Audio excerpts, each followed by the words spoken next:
Cameron could have come and smothered that ball. In the end, he dodged away from it. Archie can kick a big goal. Hero a couple of weeks ago gets one early here. Long bomb towards the pocket. Morris got up there, got his own crumb, and rolls through a ripper. That's what the kid can do. He's got Smith under it, crashes it down. Danaher on the spin. Put him in the spin cycle and put it through the gap. Cameron stayed down. Handball to Rayner. Slung 360. Got a kick away and kicks one of the goals of the year. Here's a 1-on-2, Charlie. He looks around, says, I've got you both covered. Goes the wizardry. And he tells them all about it. Neil flips it over his head. Dunkley, reveal, straight on. Everyone's getting a feed. McCluggage from the 50, bang. Ladies and gentlemen, your premiership favourites, the Brisbane Lions. It's the Brisbane Lions Fancast with JB and Patrick. BrisbaneLionsFancast.com.au. It's all thanks to hoponbrewerytours.com.au and Crisp Communications, crispcoms.co. We are recording this more or less straight after the game on a Sunday night, so we haven't had time to solicit for questions. I have a couple banked up, actually, that we've received via email and such, so we will get to those a little bit later on in the show. But a huge win against St Kilda. In fact, we only played them, 7-8 weeks ago, and the scores were 126 to a bit over 100. We basically scored the same, but we kept St Kilda to a very measly 39 points this time. We found ourselves outright second on the ladder, only half a game behind Sydney and 1%, which I know we keep reflecting on 4, 6, 8 weeks ago, Sydney were just tearaways, and now they're only half a game and 1% in front of us, whereas we were languishing in 13th. Now we are rightly in second position on the ladder after our 9th win in a row. Froggys' 200th game. Cam Rayner is finally finding the football that we all knew he could play. My goodness gracious me, where to begin? Book your grand final tickets? I don't know. Patrick, what a game. It was a pretty bloody good one. I got to say. Yeah, there's a lot of superlatives you can go into, as the great Murray Walker would say, but we destroyed them around the ball. We destroyed them all around the ground, inside, outside, and on the score sheet. And got to say, a little bit disappointed not to keep them to 1 goal per quarter, but, stickler will be as it is. But, yeah, so happy for Ryan Lester. And I did send you during the week, Joel Selwood. He said something about he paid like a good credit to Froggy's game last week, and I sent that to you and said, good minds think alike, because I gave him my 3 votes last week. So, yeah. Now, we will chat about Ryan Lester, because I've got a couple of questions about Ryan Lester later in the show. And the whole week's been about Froggy 200. If you've been paying attention to the BL Fancast on Instagram and Twitter, you know there'd be daily posts about Froggy this week. And it was really good to hear at halftime when Dane Zorko was interviewed by Sarah Jones. One of the first things that came out of his mouth was, it's really easy when you're playing for a guy like Ryan Lester. And whether that was the motivation or not, we absolutely took St Kilda to the sword, who have been in really good form. They've beaten some good teams, and, when they've fallen short, they've really stuck it to the likes of Port Adelaide and others along the way as well. So their form line's been pretty good. We had a couple of changes, of course. Harris Andrews came straight back in, and Eric Hipwood was a very late out, so the man himself, Bruce Reville, came into the squad. And I was a bit worried leading into this game, and I guess every win that compounds on each other, I get a little bit more worried that the luck's going to run out at some point, and especially with the way this crazy season is going. When Eric Hipwood came out, I was like, ooh, I remember the last time Eric Hipwood didn't play and our forward line looked so disjointed, but turns out absolutely no bloody worries. Joe stepped up, and one of the more pleasing things, Joe didn't play second ruck basically all game. Henry Smith took, and it didn't seem to affect Joe's game. So that was a really pleasing factor in amongst the whole thing. Yeah, I was nervous for this game too, but I think it was an element of it had a bit of a Hawthorn feel to it, like just for inexplicable reasons that were obviously like Hipwood being out, laid out. And we were talking before, we sort of think that might have been almost planned for with Smith staying in. Smith had a really good game. But had Hipwood been there, I'm not sure he also would be there because we're looking a bit tall, but we'll see how we go moving forward. But it was nice to see, early intensity. Logan Morris kind of grabbed the game and sort of put it on his own terms. I know Joe will end up with the most goals, but in terms of like pace setters, it was just, it was important by Morris, and, having been in and out of the team a little bit, it was good to see him back on the scoreboard, and good set shot, really strong mark actually. Yeah, against Wilkie too. Yeah. Yeah, and then just to kind of work at ground level to kind of create a contest and then crumb his own shit and then go for it was really good. Set the tone. We were keeping them pretty quiet, and just, I think from the beginning, to get early territory was really good. And just, Big O was making Marshall look like a peanut for the vast majority of that game, which is really impressive because if you remember the previous fixture, their midfield were really a bit all over us. So yeah. No, we spoke about it last week. Windhager wasn't out with the hamstring, so Lockie wasn't going to get the diehard tag that he had received in the past. So I think Sinclair sort of ran with him at stoppage, and then Stocker played minutes on him as well. But nothing like what Marcus Windhager would have done as well. But yeah, we got towed up by their midfield last time, and clearly that wasn't going to happen again because contested possessions, clearance, it all just went our way. Nice and early on. In that second quarter, that pressure was just absolutely through the roof. I think Jack Rewalt read it out at some point. It was over like 250. So didn't quite put the punishment on the scoreboard in that second quarter that I would have liked. But, beggars can't be choosers. We still ended up with an 85-point win. But I think there was definitely... I think it was, as much as anything, even though we weren't particularly punishing going forward, we were so stingy in defence. They kicked it behind in the second quarter. So it was almost as good for the will sapping of them. It would have been demoralising going in, having put in as much effort as they probably had.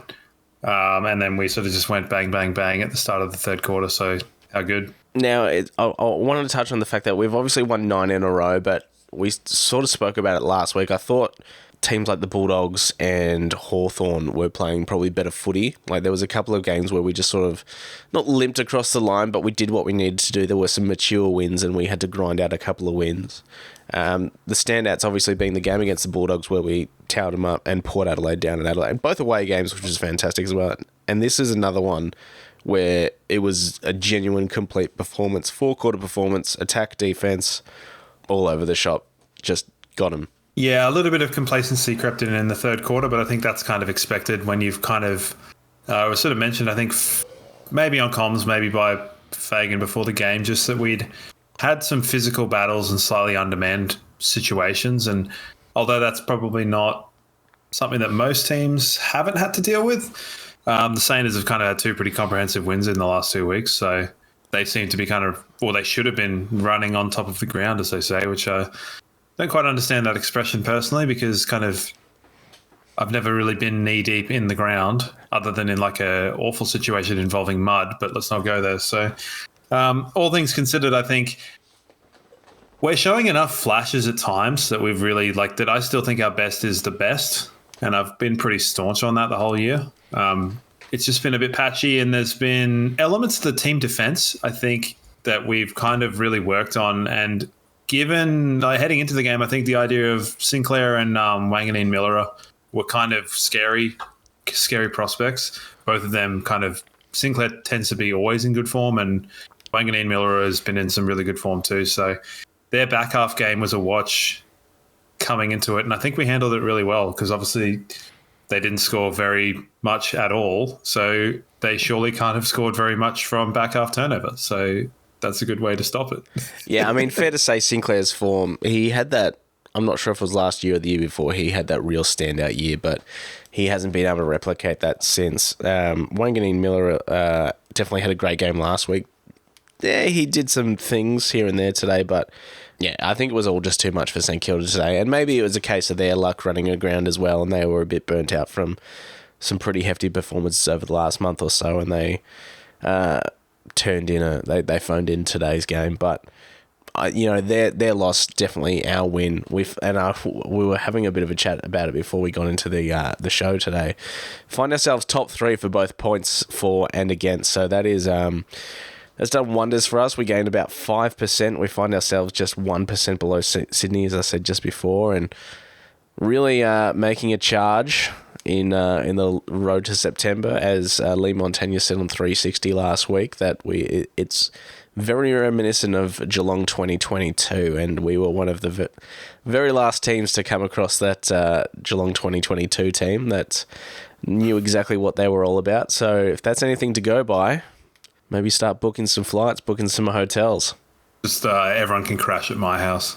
Okay, there you go. Open invitation to all Lions fans there as well.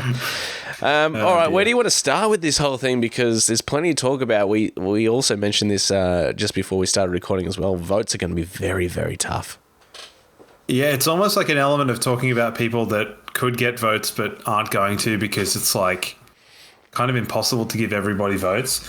So I want to start firstly with Hugh McCluggett's tackling. It was fucking awesome. Yeah, and I said to you before, he wasn't, as noticeable with the ball, but he still had 28 touches and kicked a goal right on the end as well. But 6 tackles, and he's added that to his game. I mean, whether this is an exception to the rule today, but the knock on Hugh's always been, he's a great midfielder, but isn't hitting the scoreboard. His last 4-6 weeks, he's been doing that regularly. But tackling hasn't really been part of his game. But today, that was huge. He was like throwing Rowan Marshall around like he was nobody. He did a couple of good ones on Sharman. But unfortunately, he didn't get rewarded for any of them because, the way that rule is being interpreted at the moment is a mess. But, it is what it is. But, yeah, his tackling was amazing, set the tone really early.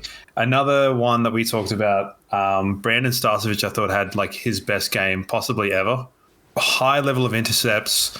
Really, really clean disposal, good in the contest, good spoils. He will be unlucky to miss out on votes, but we can't give them to everybody. So,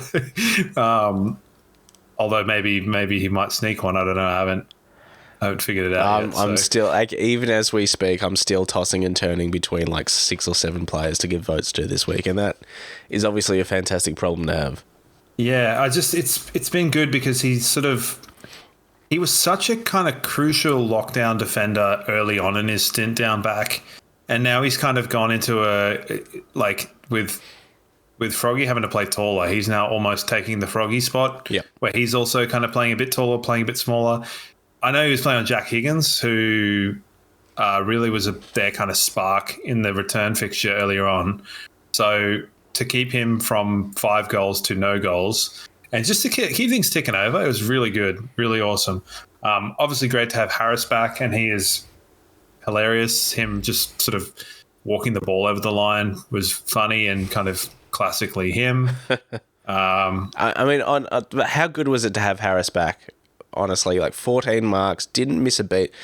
We touched on it last week, and I had that sponsor night on last Tuesday. Had a bit of a chat to Harris, and I said, the first thing I asked was like, how's the head? And he goes, yeah, no, it's all good, ready to go. So fantastic for him to come straight back in, not miss a beat. And he obviously loves playing St Kilda as well. Yeah, there have been quite a lot of those games where it's like, nearly broken the intercept records and etc. But it was funny. I did like it on commentary. They were sort of talking about it. Someone kind of almost, sensationalist was like, who's their best player? Who's their most important player? And I liked Brownie's just level-headedness to be like, probably Harris Andrews. It's like, you bang on. He's so important. Like, I think there's a case that can be made, and although we did it last week without him, there's a lot of contributors forward of the ball and in the midfield where if one's not quite doing it, they can all kind of chip in and stuff like that, or someone else can lift. We've seen that with Rayner. We've seen it with McCluggage very early on in the season, but Harris's stuff that he does down back is just like completely intangible. And it's like someone said he's a multiple time All-Australian. It's like he's a 2-time All-Australian that probably should be about a 6-time All-Australian, but it's unfortunate. And I really am sure internally he gets the like plaudits and accolades that he deserves. Well, he won our BNF last year as well, which is, Yeah. I mean, there's your evidence right there. But yeah, you're 100% right. Go figure, having him win our BNF, Lockie Neal win the Brownlow, and neither of them being the All-Australian. So just kind of goes to show. I thought Kai, even though he didn't get the goals on the board today as well, his presentation, his tackling, he ended up with 8 tackles himself. He had a fantastic game. Archie chimed in. Berry was thereabouts. Ashcroft keeps building. Fletcher, probably one of his better games for the year as well. Bailey, as you mentioned, he's kicked his 3 goals. Wilmot, Watch no one have a problem with his game. Wilmot again. No. He's just building nicely, Monty. I was just going back to Lohman. I remember there was a time he kind of tackled someone, got sat down, and then tackled them from the ground like a pair of mandibles. Yeah, it was great. I loved it. I mean, how about the fact that he went out for mark of the century, landed, got a handball, and got it back again, and just missed out with the score review, which was weird. But a big. He also mastered the art of teleportation, turning into Ashcroft. Yes, and Dwayne couldn't tell the difference. Just a note on Dwayne. He was spotted by the cameras actually at the game. Yeah, lovely. Which I never thought I'd see, but here we are. So that was nice to see. Interestingly, him being at the game, he didn't comment quite as much about the crowd, but maybe the St Kilda crowd weren't actually very hot. Yeah, I mean, I haven't read the match report or seen the press conference or anything yet, so I don't know about the crowd numbers, and people that were there will know. But it's always good. You can hear the crowd with Melbourne games, and I haven't been down in Melbourne for over 10 years now, so you can definitely hear on the TV there is definitely a good showing. What more evidence? You can tell it every time, particularly at Marvel. Yeah. You can always tell that the 4 or 5 sections that they allocate to the Lions down on ground level, they are absolutely chock. Yeah. Doesn't matter who we're playing. And it's if we're playing a team like we did, we've played St Kilda in some pretty fucking abject games in the past. But it's sparse, and then it is sardine packed in the line section, and it's always like that, and it's so impressive. So keep that up, love it. But yeah, I mean, as far as other contributors, Zorko was always there. Dunkley sort of chipped away, probably had a run with job, but maybe was Steele. Yeah, always kind of Steele sort of sometimes is good, sometimes is a bit shit. But yeah, really hard to kind of talk about anyone not performing. It's a sort of game where everyone basically was good. Even the ones that were barely involved were good. It didn't really matter if they weren't anyway. Jackson Pryor, unfortunate not to get a free kick for one of the goals they kicked because his arm was just about being pulled out of his socket. But alas. So largely a pretty bloody good game. Charlie Cameron as well. For me, he was kind of hovering around the votes until he got subbed off because I think some of his pressure acts, it was good to see him get a little bit of reward for them as well, because there's a lot of times he does a lot of stuff like that and it just won't end up in a goal. So it was good to have him back getting a couple goals, and forward half pressure, forward half tackle is always good. So yeah, I mean, anyone else kind of make a bit of a splash for you? I mean, not so much. I mean, yeah, we've touched on basically half the team at this point, but yeah, you're right, Charlie Cameron, especially that one that led to one of Cam Rayner's goals where tried to tap the ball sort of out in front of him to run onto, and it turns out there was just a bevy of St Kilda players there, so he couldn't quite get it, but never stopped. He tried to apply pressure on the first one. They dished off the handball to number 2. He just kept running, ended up forcing the turnover. The ball went to Kai. Kai sent it to Cam Rayner. We got a goal out of it, and that's all due to Charlie Cameron's pressure. And you saw Joe Danaher, when the celebrations were happening, run straight past everyone, go straight to Charlie Cameron and give him a big high five and a hug, because he knew that was the pressure act that led to the goal, which was absolutely fantastic to see. So a bit of a pisser that, Froggy's 200th game, we all would have loved to see the post-match celebrations and the cheering off, but, it's a Sunday last game, so we've got to go to bounce. We've got to see that, which is... Have we seen anyone get cheered off this year? We've had Neil's 250th or 200th. We've had Harris's. We've had Frogs. Yeah. So we'll see. I don't think we've seen any of them live. So no, it was a bit of a pisser, but hopefully that will appear on the internet at some point, all the post-match gear as well, because the other thing as well, as they were sort of doing the wrap up and Jason Dunstall's voice came over, you could see that Ruby Schleicher was gearing up for an interview with Ryan Lester and his daughter, and you're just like, well, what's the point of doing that if you're not going to air it live? Why don't they just put the bounce on another fucking channel? Why don't they get rid of the bounce? Like, no one fucking watches it, surely. Well, you made me watch 20 minutes of it because I was like, you ready? You want to do this in 10 minutes? You're like 20. And I'm like, fuck. To sit through, turn it up and shit like that. I mean, you didn't... no one had a gun to your head saying 20 minutes. You have to watch bounce in that 20 minutes. What else am I going to do? Like, literally anything. Yeah, well, I was sitting in a dark room waiting. So. Well, I'm sorry about that. I want to give a quick shout out to listener Lisa as well, actually. Just completely off topic. She said g'day to me at the sponsor night on Tuesday night, which was fantastic. So she obviously recognised me from the clips and YouTube and what have you. So she said, hey, you're the guy that does the fan cast. I was like, oh, yeah. And she's like, I was just listening to the Sydney episode here. I was like, wow, that's crazy. No one's ever recognised me from the fan cast. And I think she got a little bit embarrassed, but it was really nice for someone to say g'day and say that she listened. So a big shout out to Lisa and her friend Jen, who hopefully had a great night at the sponsor night as well. Got to have a bit of a chat to Kitty Coleman, who had a bit of a touch-up surgery, actually, throughout the week. So that set him back a little bit. Do you know if he's integrated more salt into his diet, given his... Did not ask propensity for cramps? Okay, fair enough. That would have been my first question, but it shows the kind of people we are. Well, here's hoping with you being recognised there, I will have a plethora of people recognise me at the Under 12s State Carnival that I'm going to in Geelong tomorrow. So we'll see. Oh, yeah. You never know. That's pretty funny. I just got to say as well, the stickers, Chris Communication stickers, they are awesome. Yeah. I actually stuck it on something. Yeah, and, it's really good. Where'd you stick it on? Just a case. Cool. All right. Well, if you want to get your own Brisbane Lions Fancast sticker, you can order them through the Brisbane Lions Fancast website, brisbanelionsfancast.com.au, and the links will take you through the Chris Communications website where you can order yours. All right, let's get into some votes for helpandbrewtours.com.au. We've had a couple of tough weeks of votes over the last 9. But this is probably one of the harder ones, and hopefully we keep saying this for the next 3 weeks as well. I think surely we've got the same 3. I think so, yeah. I think we have to, right? Unless I've forgotten Rayner 3 votes. Yeah, I think I got Rayner 3, Neil 2, and McInerney 1. Yeah. Well, I'm going to give Stas my 1, but Neil the 2. Yeah. That was the in or out. That's why I talked about Stars. I didn't talk about Yeah. So you had your opportunity and you blew it. Well, we can chat about them all now. I mean, obviously, there's been plenty of chat about Cam Rayner over the last 8 weeks, who is...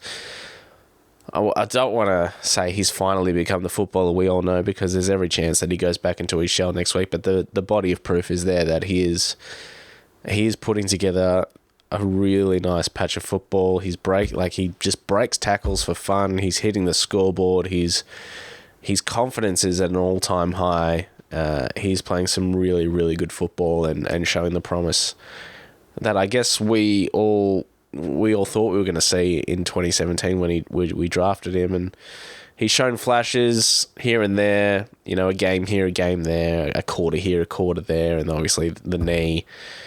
But now this is a really good stretch of football where he's consistently put it together. 4 quarters, hit the scoreboard, and yeah, it's a really nice timing heading into September as well. That goal he kicked in the pocket is the sort of thing where, if Dustin Martin or Tagoe kicked that sort of goal, or Petrarca, it'd be like, oh, there's no one else like him. But Rayner does it, it's sort of like, oh yeah, it's pretty good. But it's the same sort of thing. Not enough credit, I don't reckon, but he has actually been getting a bit of credit, so good for him. Apparently, he won some sort of golf tournament, so he's now Yeah, I did see little bits and pieces about that. I'm in golf. I don't know what the Pro-Am PGA thing is, but I know very little about golf in any kind of sense, but given this whole PGA versus Live Golf kind of rivalry that's going on, the PGA must be in pretty dire fucking straits if they're poaching AFL players to be part of their tour, so... let's hope that keeps him not in America in the off season. But no, very good game for Cam Rayner. But yeah, as you said, kind of one of many in recency. So Yeah. excellent. Neil obviously probably unlucky to get two. Yeah, I mean, he's and been- to be fair, I probably, if I didn't leave him out of my votes last week, I would have this week just to try and squeeze some more people in. But you can't ignore the numbers again. 33, 13 clearances, couple of tackles. It probably wasn't one of his better games. In fact, last week was probably better, but just can't keep ignoring those numbers. He's just, once again, putting himself up there in Brownlow contention. And Big O, I thought absolutely made Rowan Marshall look like an absolute fool. I know Rowan Marshall kicked two goals in the last quarter, which was annoying, but O wasn't playing on him, so who cares? And it's just the way that he was sort of moving him around. We haven't really seen that level of kind of physicality because Rowan Marshall's a big dude, and against some of the other ruckmen, there's been elements of O kind of throwing his weight around, but it's sort of almost been the other way around, But yeah, O had a great game. Lockie obviously. Question about that in a bit, but his disposal is so good.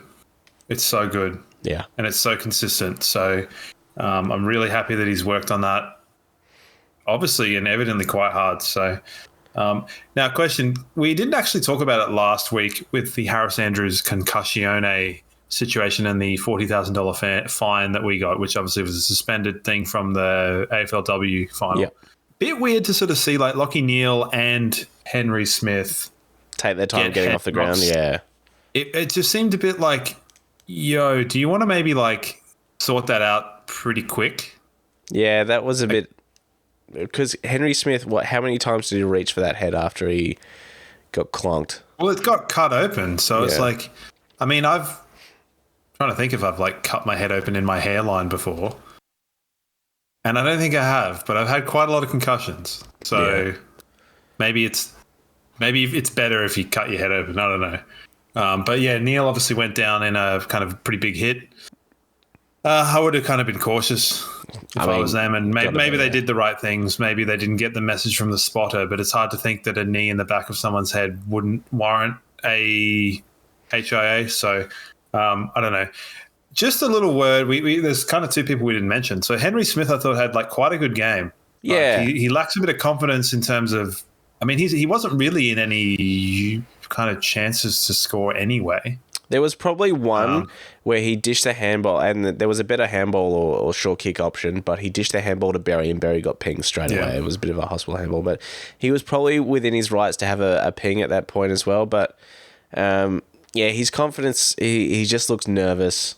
And I guess that's the difference between him and Logan Morris, who takes any chance to grab his opportunity and try and get on the scoreboard, and we obviously love him for that as well. So, I think that will come, but it would be nice to see him do that before he gets dropped, and that could very well be next week, depending on if we've got key defenders coming back, or Eric will probably come back as well if what Fags has said is anything to go by. So, but definitely his best game so far of the three. And I thought he held his own in the ruck too. Oh, yeah, and the ruck, he was great. Like, I thought it was a really good game. Like, it was a really good game from someone playing sort of forward and chipping in with a bit of ruck. If he kicked a goal or something, no one would worry at all about it. Unfortunately, like, Lohman missed a shot, like that set shot, because that would have been one of my, like, although it was a set shot, like goals of the year contenders, where it was like Rayner running through from half back, kicking the ball to Logan Morris, and Logan Morris like delivering like an absolute peach of a pass to Kai Lohman, cutting out about 4 players. But that pass by Logan Morris was so good. Yeah. The one from the wing that just sort of like we don't talk about raking right boot often enough, and maybe we should, because that was the definition of that. So that was great. Joe Danaher didn't get any votes. Kicked 4 goals, 3 with 18 touches. Was pretty bloody good too. I know, and one of the and Zorko as well, very stiff to miss out, who was wearing, I mean, obviously not very hardly, but loosely wearing Brad Hill across the game, and Zorko still another fantastic game. Best, one of the best on with meters gained, and I think he's basically locked up an all-Australian spot in the halfback. Yep. Like, surely. No, he's had a fantastic, I was going to say career, Jesus. He's had a fantastic season, and he's really solved some kind of stressful problems. So, yeah, it's good interesting. calls by you. Interesting to see, like, you know, some of the teams at the moment. You know, Collingwood has had injuries, you know, all through the year. Carlton as well, but you know, Sydney, the injuries are starting to mount up now, and look what happened to them over the weekend. I guess it's kind of a blessing in disguise. We got all knocking on wood there.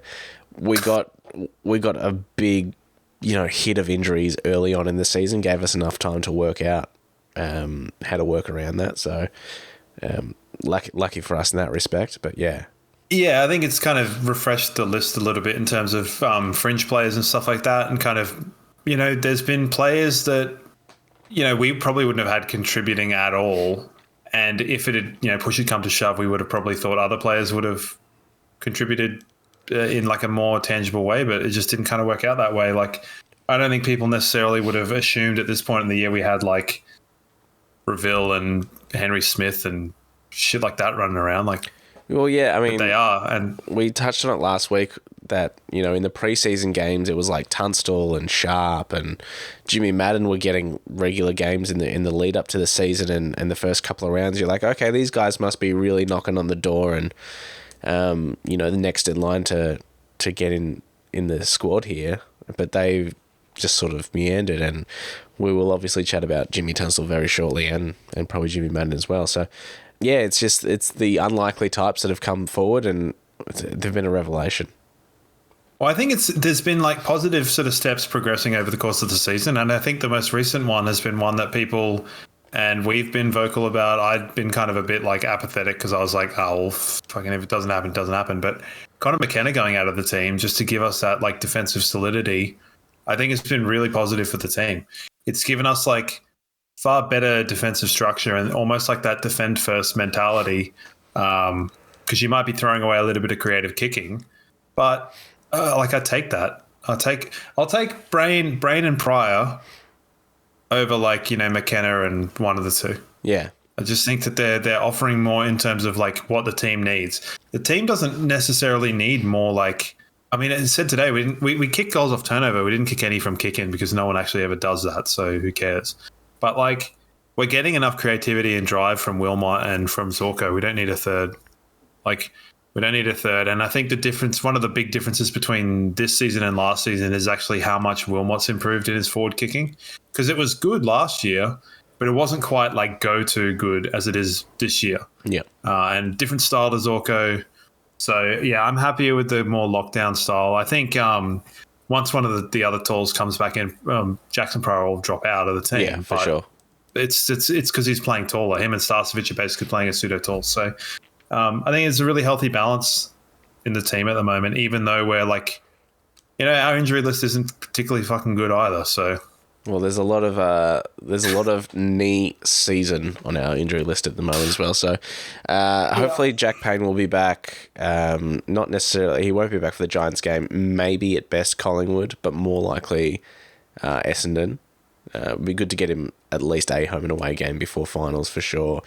Darragh Joyce is still up in the air at this point, so it's obviously complicated, whatever's going on with that jaw fracture. So tell me about the twos. Yeah, the twos never really looked threatened from the Carlton reserves, and you know they're towards they're bottom four in the VFL ladder. So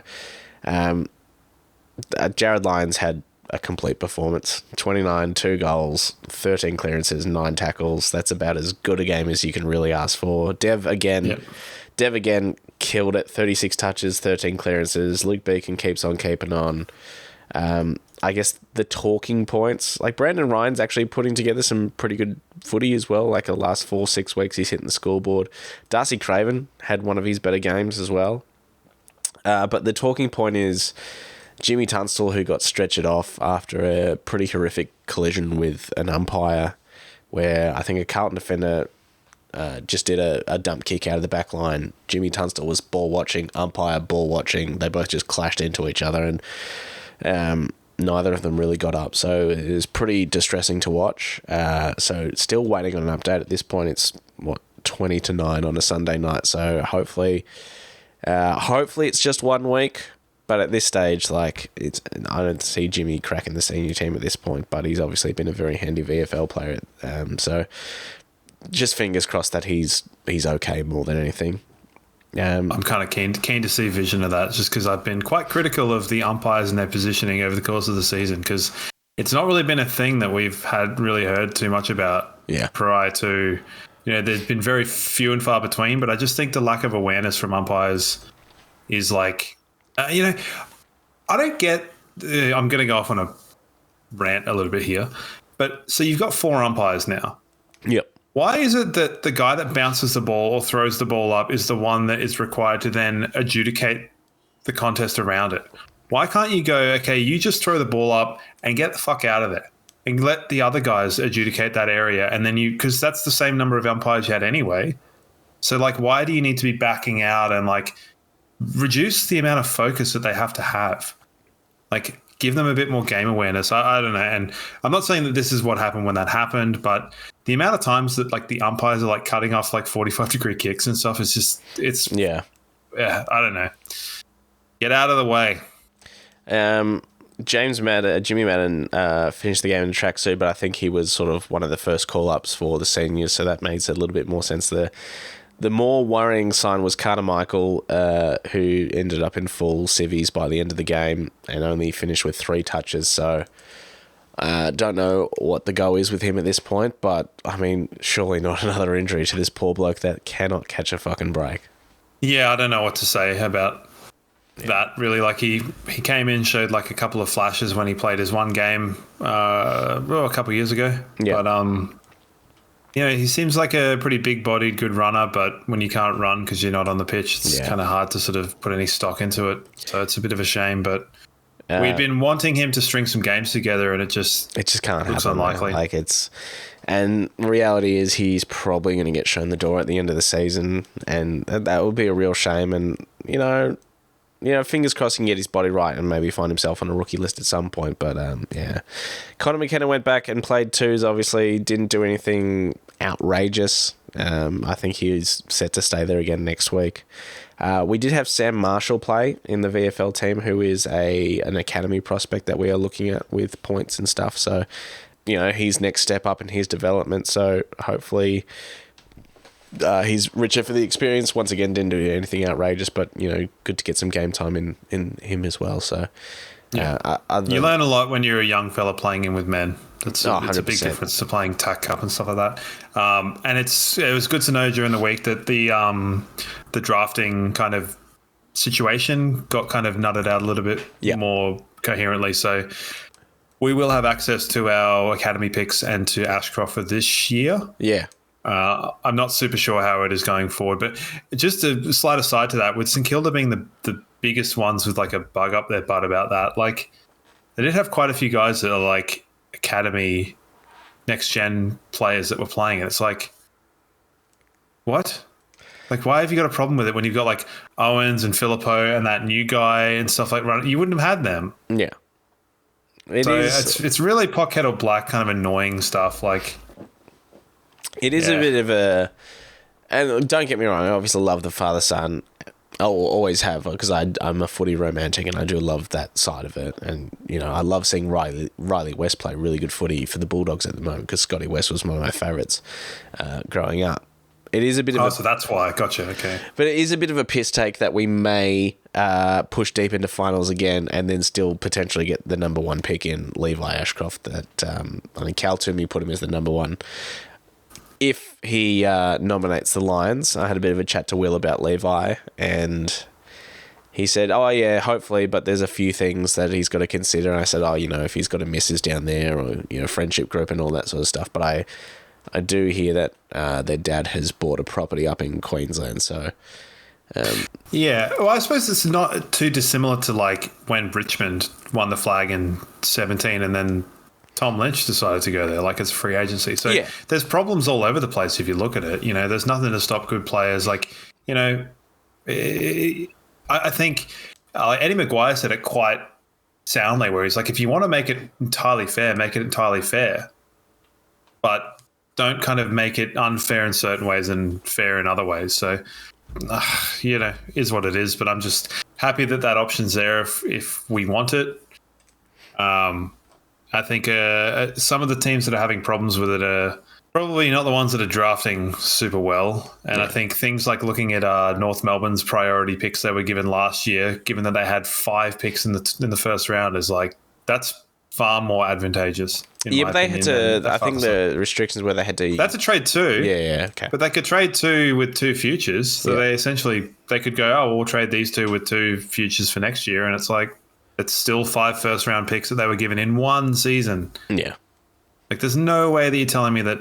I mean, I understand that it's based on salary, but Ben Mackay is not a number 1 draft pick. No, he's not. Yeah, no. He's really not. All right. I mean, any changes? We've had a little bit of a look at the 2s there. We know what's happened today. It's going to be hard to make too many changes for next week against the Giants. For me, it's just the one Hipwood in, probably Henry Smith, the unlucky one to go out. I can't imagine too much more than that.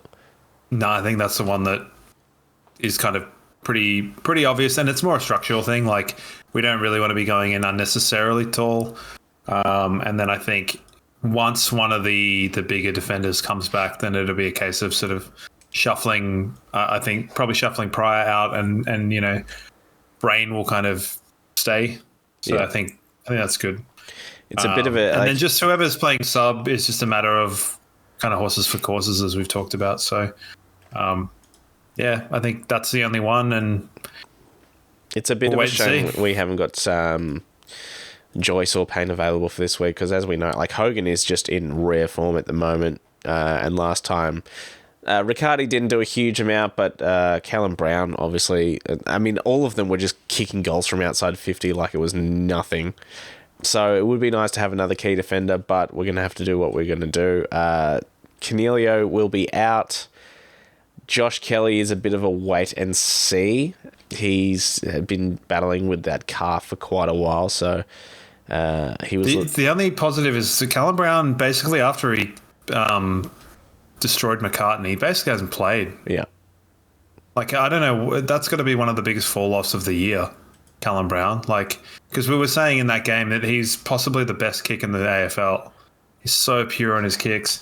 And he's just completely gone into obscurity. So I think that must have knocked him around a fair bit, that 3 or 4 game suspension he got. Yeah. Cadman's one to kind of keep an eye on down there. Well, Callahan was the one that killed us last time as well. I mean, they all did, but Callahan last time, their drive off half back, and that Darcy Jones and that whole lot really just made us look silly. That whole orange tsunami just moving forward with handball made us look so pedestrian. It was such a strange game because the first quarter and a half was their absolutely like pinpoint perfect kicking. I think they were kicking at 95%. It was something stupid, yeah. And then once that dropped off, their run came in, and I don't think Finn Callahan's played a better game than that, and he's almost not played anything close to how he did in that game. We were in a bit of a weird time at that one, but. Yeah, it's weird because you're almost sitting there looking at it going, like, who would play really well on Hogan? You're like, maybe Starcevic because he's kind of bigger bodied. But then you're like, oh, Starcevic should play pretty good on Green. And then you're like, well, Cadman's around. So it's... Yeah. Hogan's a bit of a scary one because it kind of strikes me a bit like that Tom Hawkins, Harris Andrews kind of matchup of old. Yeah. Or like the Alistair Lynch, Dustin Fletcher type one where, like, you can be the clear best fullback in the competition, but Lynch is going to kick... bench press off you and kick 6 goals. So we'll just have to keep an eye on that and maybe focus more on the supply than anything, because Hogan is making the best of a lot of bad situations, I can tell you that. He certainly is. It's going to be a tough one, but I'm looking forward to it. I'm just, if nothing else, I'm really looking forward to seeing where we are, the difference between round 7 and now. I just was looking at their team, and I don't know where my head's at, but I saw McMullen and read it as McMuffin, and was like, they got to. Oh dear, it's actually quite one for like youth in this game, because they got quite a lot of young players that are like, just sort of chilling out. Like Darcy, not Burn Jones. You got Fonte, who's pretty good. He's quick. Plus others that I can't be bothered thinking of, but yeah, probably McMuffin. He's probably first. Oh dear. I got to admit, in that Sydney game, I forgot to send you a classic picture of Mitch Georgiadis as a hamburger, which I've been doing kind of periodically. I do like that old burger face. Apparently, that got you in the giggles a few weeks back. So, 100%. All right, should we get to some questions for Crisp Communications? What do we got? Well, I've got 2 from last week, and one is literally come through in our speak pipe from Ben, and I haven't heard it, so I haven't proof checked it, so we're going to go with that live. But the first one was from Ross, and it was about Froggy. He said, do you think Froggy is a Scotchman or a beer drinker? And if he's a beer drinker, what type of beer? So I'm going to go very literal here. I reckon that Ryan Lester enjoys a crisp, beautiful 4X Gold. He does seem like a no fuss, no muss type operator. And that's obviously the way he goes about his footy and his career. And so he probably is just like a whatever's on tap type of guy. But I just say, I'll get a house lager. Yeah. And if you've got 4X Gold for the sponsors, then I'll be going that one. I reckon he does lash out on a Scotch though. I reckon he's probably might have a cheeky little quiet Scotch tonight for his 200. We're gonna have a bit of green label. Green, hello. Yeah, well, Frog green label. for Frog. Yeah. I did notice that there was absolutely no green in the crowd, so the call to arms did not work. I had a couple of people say they were going to do it, but yeah, it was always going to be a long shot. I mean, in all fairness, I was going to wear some green clothes for this cast, and Nice. I was like, I don't own anything that's green, so I literally was like, I was considering putting one of those like green like grocery bags over my head, but thought that might be a bit much. So we got an email from Barnaby who got in touch via the website. Oh, Joyce, Dara Joyce's dad. Oof. Barnaby says, "G'day fellas, love the pod. Thanks, Barnaby. Which current Lion, aged 25 or younger, would you most want to be your stepdad and why?" Stepdad? Yep, Or stepson? stepdad. So don't think about it too much. I'm really thinking about this a lot more than I should. Yeah. So it would be if I had a mummy. Yeah. Who would I want my mum to marry? Yep, That's a weird one. It's a strange one. Like I said, don't think about it too much. Christ. Who have you? I don't know what to do. I've had a bit more time to think about it than you, obviously. And I think I landed on Darcy Wilmot because he's just an interesting cat. I also love the fact that every time you see Darcy Wilmot, he's got bed hair. Like, he looks like he's just woken up.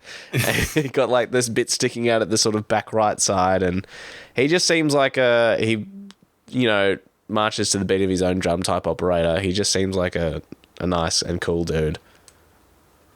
Yeah, I don't think I'm going to answer that question, but because it's just very strange.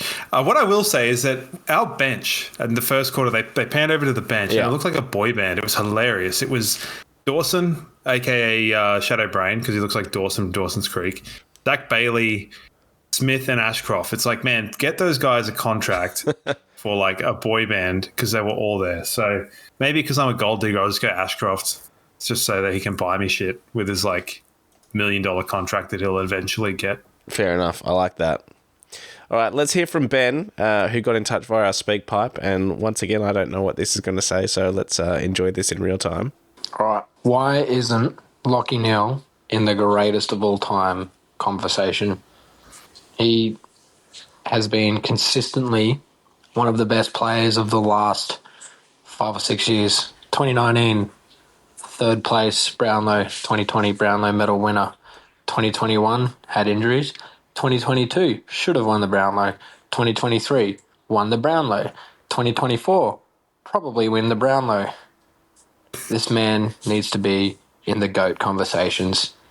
How good is he? Well, Ben, yes, he is very, very, very good. And I mean, we knew we were getting a good player in 2018, 2019 when he requested a trade to Brisbane. Like, we knew we were getting a good player, but I don't think we knew we were going to get a double Brownlow, potentially triple Brownlow medalist, surely. There's an alternate reality where he's won 3 Brownlows, because Cripps didn't make that thing stick, did he? Yeah. I think the only reason is premierships, and I know that that's not like It is a big be one, all isn't be it? all Yeah. end all, but it's the sort of thing. It's like, it's been an interesting week this week because we've had Nathan Buckley's been pretty like selfless in the idea of being like Pendles is like the best of all time for Collingwood, and for Nathan Buckley to say that, who I think is probably the best of all time for Collingwood, but one's got premierships, one doesn't, and the omission of a Brownlow medal for Pendlebury doesn't really matter. Yeah. So It is a tough one. I guess it's just like Neil is more, and it makes complete sense because he was sort of mentored by him, but you Diesel Williams do the basics really, really, really, really well type operator. He hasn't got much sort of flash or explosion to him. Like, he hasn't got the attributes that, say, like a Buddy Franklin or a Dustin Martin have, or even a Patrick Dangerfield, who,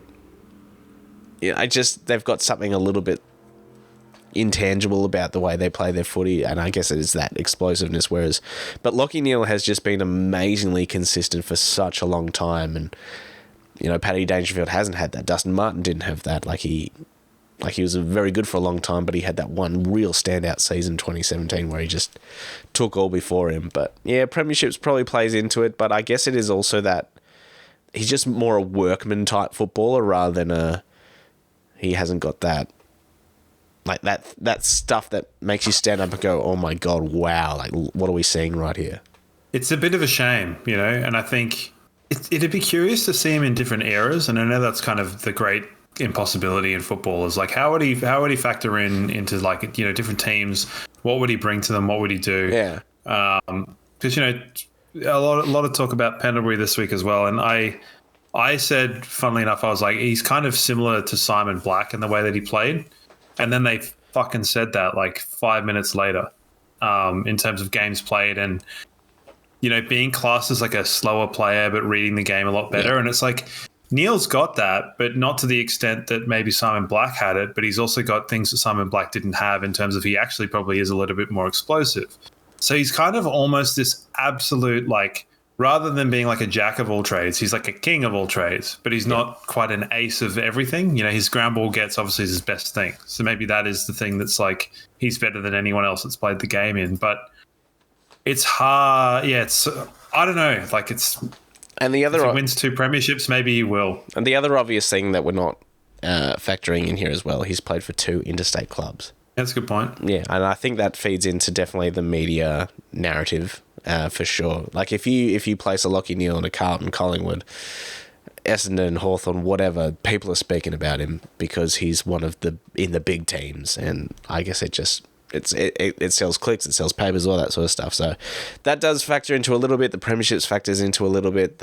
What we just spoke about, the fact that he isn't like a colourful, flashy player like some others that have got some real standout attributes, feeds into it a little bit. But I think with the GOAT conversation, there's an element of watchability that goes with that. Yeah, and he's almost like the kind of, and I don't want to like sound pompous, but he's almost like the thinking man's footballer. Yeah, a little bit, where you have to kind of, you have to know football to appreciate what he does. You don't really, but like compared to someone that can just like bust a pack or like kick mad goals and stuff like that, you can really just go like, wow, look at what he did. But to understand how he structures stuff could be a little bit of a different thing, and maybe that's a reason why. And I think, I saw this posted on Reddit or something like, who would make you Mount Rushmore of Lions players, and he's definitely in that conversation, if not a lock for the top 4 or whatever. But it's sort of like, the fact that he's a dual club player as well, does that endear him any less, any more to Lions supporters? Probably not. Like I said, we were just absolutely lucky to get him when we did, and no doubt we wouldn't be playing as significant, consistent football as we have without him. So we're very, very lucky. Very, very lucky. And yeah, he's going to push it again this year, I think. Cripps, Bontempelli, Dacos, Heaney's probably dropped off a little bit, and he's ineligible anyway. Sarong as well. Sarong's having a year, so he'll be thereabouts. Like, and he only polls in 3s, basically. Like he doesn't poll many 1s or 2s. Like he polls in 3s, so he'll be. And it's like, has he been best on ground in 10 games? Probably. but 30 is probably not enough anymore. But yeah, it's an interesting one. I know it was going back to the Sydney game, but we had Zorko being mic'd up, which they've shown flashes of here and there, which has been kind of cool. Obviously, his like calf thing was really funny. Him grunting on the ground. Do you imagine he's had a bit of he's become more likable this year? I feel. I don't know if he's like grown up, or something. Like he's almost just. Yeah, I feel he's much more likable because there have been times where I haven't.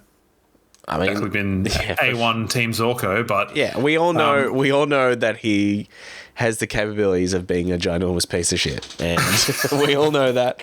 But he's our piece of shit, and we love him. But yeah, he has reined that in a little bit this year. I remember even last year that eye gouge against Adelaide, and you're like, what are you doing? And I think he's had maybe a moment this year, but I can't really think of it off the top of my head as something obvious, so that's a good sign. I think the Hawthorn game he gave away 2 50-metre penalties. Yeah. It was really annoying, but I feel like that one he's getting yelled at pretty hard. But watching the mic'd up thing was really cool. Like I really hope Dane Beams watched that and was like rolling around in his weird lifestyle that he's in at the moment, just throwing shade at the Lions at every opportunity. But don't worry about Dane Beams. Yeah, it was cool to watch. It made me think of it because obviously we got Neil and the Beams kind of handover, so all well and good. Mount Rushmore for Lions be difficult to do because there are lots of worthy ones, and nostalgia is just such a kick in the teeth that it's hard not to. Yeah, for exercise sake, and we'll spend a couple of minutes on this. I mean, for Voss, Black, Brown for me as 3, and then the fourth spot sort of open for discussion, and Neil is definitely put his name right up there for sure. Yeah, it's so tough because you're looking at it and going, I mean, it's hard to not go like Voss, Black, Brown, Ackermanis for me because I love Ackermanis. He's still my favourite player ever, and I understand that he too is a piece of shit, but I still think that he's possibly the most watchable player that's ever played, at least for the Lions. Yeah, I'm not saying that it's compared to everything, but then you look at it and you go, who are some other pretty important crucial players for the Lions? And you're like, Rich, Zorko, Lockie Neal, obviously. Charlie Cameron's done a lot in his time here. And then players going forward and stuff, it's like, oh, man, this is tough. Yeah, it is tough. Like Nigel Lappin, stiff not to be on there as well. Alistair Lynch. I thought it was Lynchy. I thought it was actually quite funny on commentary because obviously Jack Rewalt and Brownie being there, and they were talking about tackles broken and when the stat came out. Yeah. And Jack Rewalt was being a bit smarmy about it, that Brownie had never broken a tackle in his 4 years of the stat. And I was just waiting for Brownie to be like, oh, how many times were you leading the Brownlow as a forward? Because it would have just sat him completely there. Because, Brownie would have won a Brownlow had he not been injured in that year. He was leading by so far. Yeah. After 10 games and didn't play again and was leading the Brownlow up until round 20. Yeah. So it's bit of a shame, but I just... He plays Jack. I mean, Jack Rewalt's. I got to say as well. Jack Rewalt's far less annoying and far better at actually analysing football than I thought he would be. Yeah, I thought he was going to be so annoying. No, he's good. He's good value, Jack. Yep. Daisy Thomas too. I think I had a chat to my brother about that, and I think that once he kind of severs his ties with gambling, he'll be a great commentator. Straight up one of the best. Out of nowhere, has come in as one of the best special comments. I think we've just been a bit bereft of good ones. I think the commentary needs a bit of an overhaul. Well, we're going to be getting that. Did you see what's going to be happening moving forward with Fox? I did. I didn't quite understand what was going on, but we'll wait and see. I just hope people get jobs commentating that are good at commentating. I'd rather see people that are commentators rather than are just ex-football people or numbers or diversity boxes or whatever you want to call it. I don't know that's the way the world is going, but I just hope that they're good at their job and they do the work that is required to be good at your job. Because I know Kelly Underwood is much maligned, but I think she has improved a lot in terms of her commentary. So I'm willing to give her props for what it is. Yeah. And I don't tend to have a problem with her when she commentates anymore. So good for her. All right, we've spoken about it a little bit. We probably won't spend a huge amount of time about it because we've already sort of peppered it throughout the show. But the game against the Giants next week, 1:45 Saturday at the Gabba, redemption time against our worst loss for the year, depending on how you look at it. I mean, the Carlton loss was bad, the Freo loss was bad, the Hawthorn loss was bad, but in terms of a genuine lack of effort, especially for that last half, that felt like rock bottom at the time against the Giants. So, Do you remember us? We did that one. Yes. The podcast right after the game, and Yeah. I was so angry. I remember Everyone listening was. back to it being. Everyone I don't was. know, but I think I had to do some soul searching about. Like, there was nothing you could do because I don't think we had another choice. I think you were going away or something was happening, and it was like I listened back to it and was like, "Holy, I cannot do one." Like minutes after a loss again. So naturally, thankfully, we won today. Yeah. Both the form teams going into this, I know Hawthorn were in form, but Mind the Dogs. you look. Yes, but where are the Dogs? The Dogs have only won. The Dogs have only won their last 4. Us and the Giants have at least won our last 5. So form is what form is, and it's funny that we haven't even factored GWS in as a form team. We're talking about Hawthorn and the Bulldogs. So Yeah, it's weird because yeah. they won their last 2 games by 2 points apiece. They scraped over the line. The game against the Suns, like every single metric says the Suns should have won that game. Yeah, they just went at home. So. the Tigers stuck it to them. They beat Carlton, which is a decent win. So they're doing what we've been doing as well, and getting wins. So Yep. and at the end of the day, that's what you need to do. But they did suffer some sort of uncharacteristic losses in the weeks before that.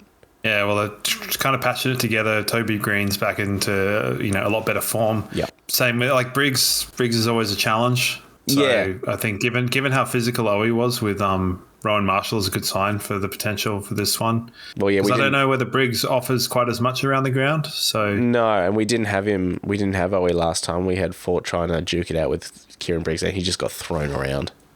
yeah, it was not good to say the least. So it's I think fair to say they'll be wary. They'll be wary of us for sure. Yeah, I mean, it's fair to say we're a very different team to the one that we were when we last played them. Obviously, being at the Gabba helps as well. So it's going to be a tough game. It's going to be a very tough game. But there are no easy games. No, and we're looking forward to it because this one, if we get a win this week, then it sets up that that dream scenario I had of the idea of the grand final rematch being the play-in for top 2, which will be what will happen if we win. So.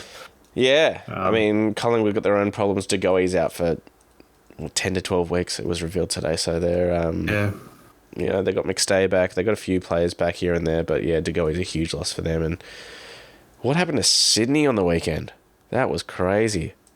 Yeah, I don't know. Like, I really don't know. I think I was like watching Olympics because I just was like, I'll just keep an eye on it. Well, fair enough. Carlton, Collingwood, whatever. I was just watching like table tennis or something cool like that.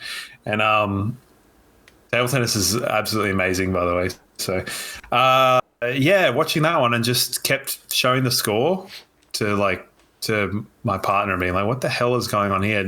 Didn't watch a beat of it. Yeah, well, I was watching Carlton Collingwood because, I mean, it had just more watchability to it for me just from the outset. Scott Pendleby's 400th, and I kept seeing the score in the bottom right corner. I was like, what? I need to swap over and see what's going on here, but I don't want to take my eyes away from this. I eventually did. Repeated car crashes on the other channel. You were just like... I did turn over eventually and just saw the Swans just didn't want to be there at all. Granted, Port Adelaide were playing really well, but Sydney were just pus, so... maybe an outlier, but they've lost 5 of their last 6, so maybe not. Yeah, maybe they peaked way too early, because right now we are the outright premiership favourites, which is not where you want to be. Well, I heard a stat. So no team has won the premiership having conceded a 100-point or more loss in a season, except for like one team in 1945. Yeah. So we all know what other kind of crazy stuff was going on in 1945. Not going to happen, Sydney. Well, yeah. I mean, who knows? Who the hell knows? Yeah, they're only half a game in front of us now, and like I said, 1%. So that gap. They've is somehow closed. managed to completely put undue pressure on themselves from a situation where they were gone. Yeah. Really funny, sucked in, I mean, sucked in. 100%. So, yeah. And they haven't got an easy run as well, really. Like, they've got Collingwood this week, a resurgent Essendon, and Adelaide. So they'll probably be fine, but they might not. They might not.